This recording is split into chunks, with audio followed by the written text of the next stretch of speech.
And so let me ask you, first of all, tell us how disturbing it was for your investigators. My understanding is they went out there to recover seven, this is last month, exhumed 7 bodies of unidentified homicide victims, and only one was a match. Sounds like the cemetery records are bad.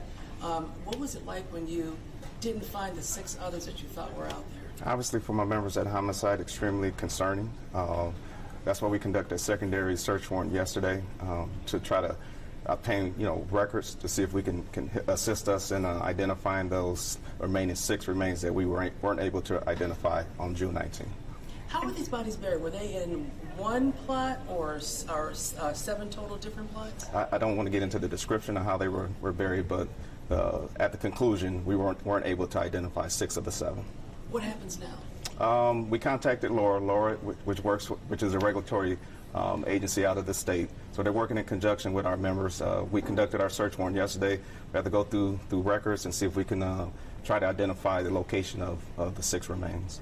And for those folks who aren't familiar, can you give us a kind of a breakdown of what exactly you guys did last month? And so actually, this is Operation United. It's a collaboration between Wayne County Medical Examiners, Michigan State Police, Wayne County Prosecutors, and our federal partners.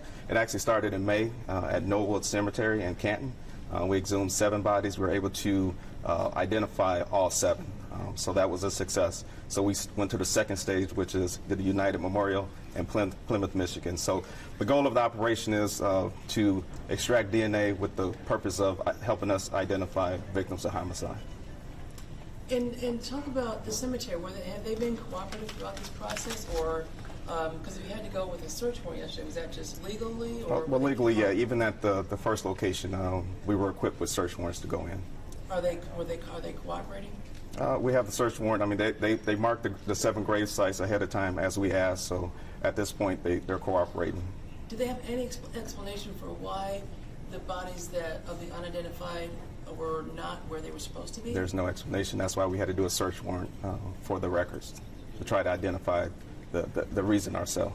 Difficult and frustrating is all this? It's concerning, very difficult, but our members are dedicated, and their goal is to help try to bring closure to these homicide cases. So we're going to go through the records and see if we can identify the additional 6 remains.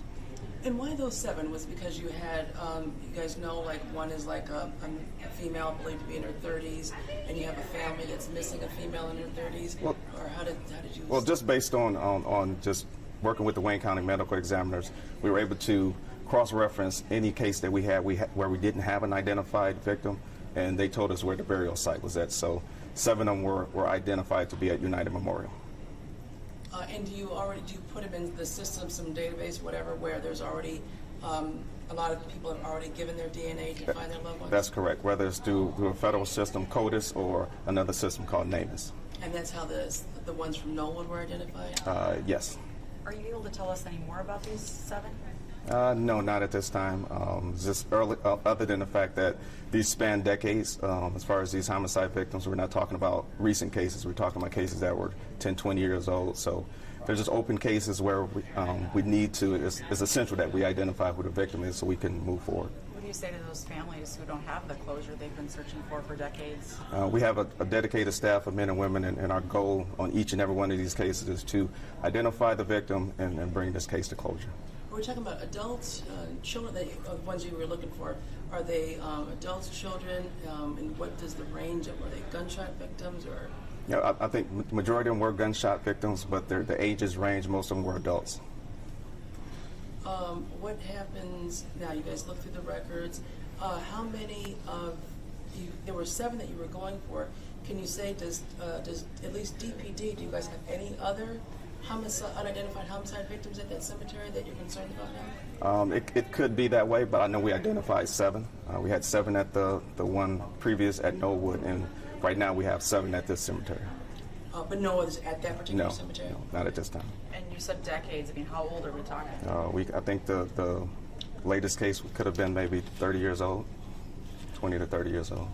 And the one that you did locate, the one that was the correct person, is that a male, female? Oh, at this time, I'm not at the point to but tell. Still, that person's still unidentified? Absolutely.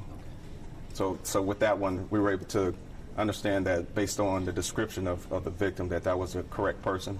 So now the next step is taking the DNA and putting it through the system. That it was or wasn't? That it was. That it was. Just one person? Yes, this one.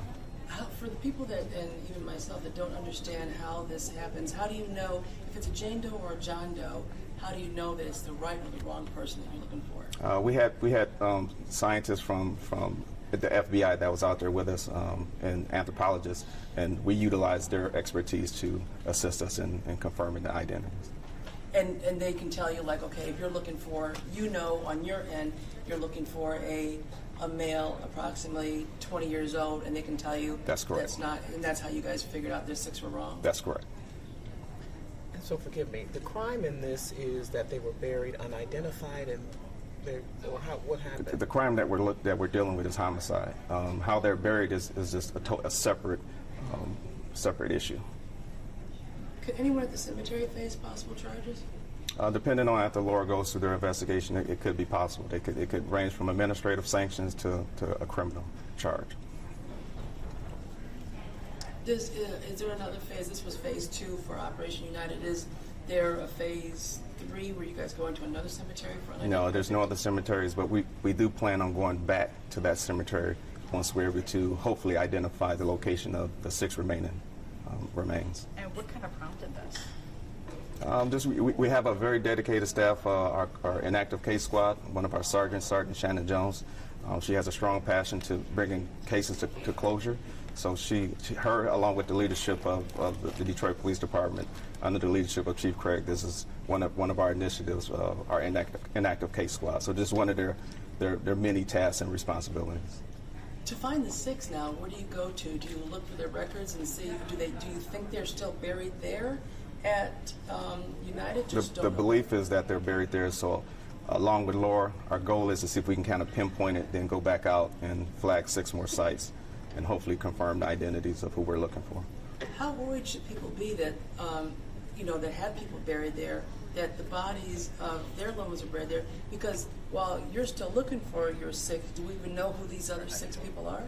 At this time, no. Who determines who they are now?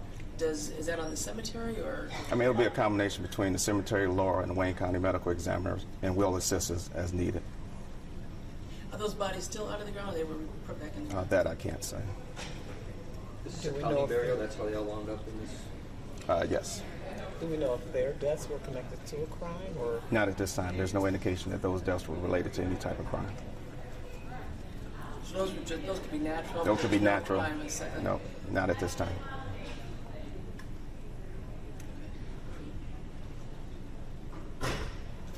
Thank you. Okay. Thank you. Thank you.